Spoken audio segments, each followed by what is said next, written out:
Le chef du restaurant de la Villa Estevan au jardin de Métis, Pierre-Olivier Ferry, adore le contact avec les visiteurs lorsqu'il se rend à son potager. La fleur se mange. La fleur se mange, oui. Mais l'herbage ne se mange pas. Exactement. Okay. Bien, il n'y a pas vraiment d'intérêt. C'est fantastique. C'est un contact. On voit les gens. Donc, souvent, on est entre nos 4 murs blancs de cuisine à travailler. Mais d'avoir le contact, de rencontrer les gens, de voir, c'est sûr que c'est un atout. Oui, c'est bon. C'est bon, hein? Oui. J'aurais pas osé manger Oui, ça. Vous pouvez garnir vos salades avec.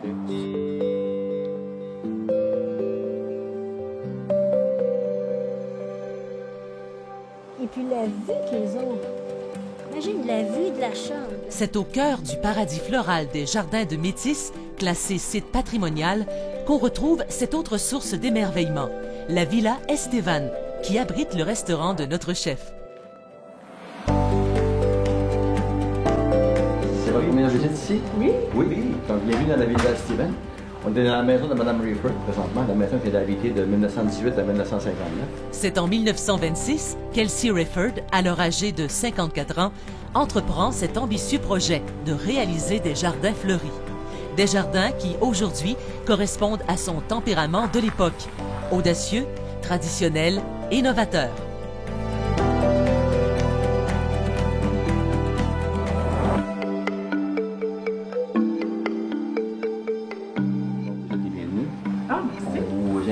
À la salle à dîner. Merci.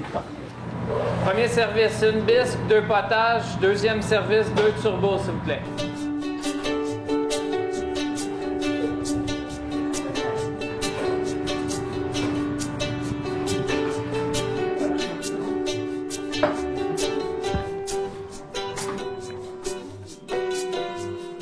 Pour le chef cuisinier, l'horticulture et la cuisine sont des alliés parfaits. Pour les saveurs particulières et aussi pour les couleurs dans l'assiette. Le plaisir d'un chef dans une cuisine comme ici, qu'est-ce que c'est? Bien, c'est d'être inspiré par un jardin, un ensemble de fleurs comestibles. Donc, on ouvre la porte de la cuisine, puis on a un éventail de goûts qui est disponible à quelques cueillettes. Donc, ça permet d'élever la créativité, de pouvoir travailler tout le temps avec des produits frais. 14.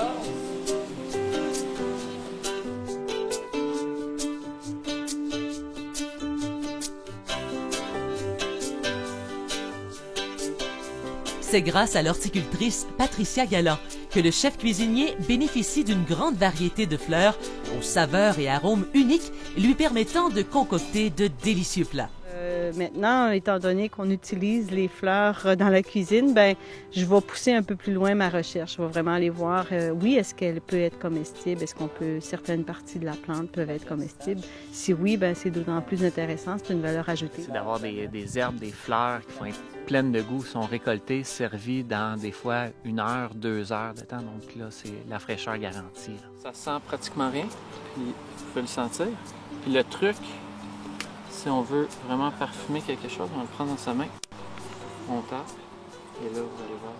On peut manger la fleur, on peut manger le bouton qui est très parfumé, mais les feuilles, si on veut tout aller chercher l'odeur de l'orange, du zeste d'orange, on doit la mettre dans sa main et taper d'un coup. Bien, actuellement, on a commencé à répertorier parmi les 3000 espèces qu'on a dans le jardin. Dans les 3000, on est rendu à 150 variétés comestibles de répertoriées. On a à peine touché les sous-bois.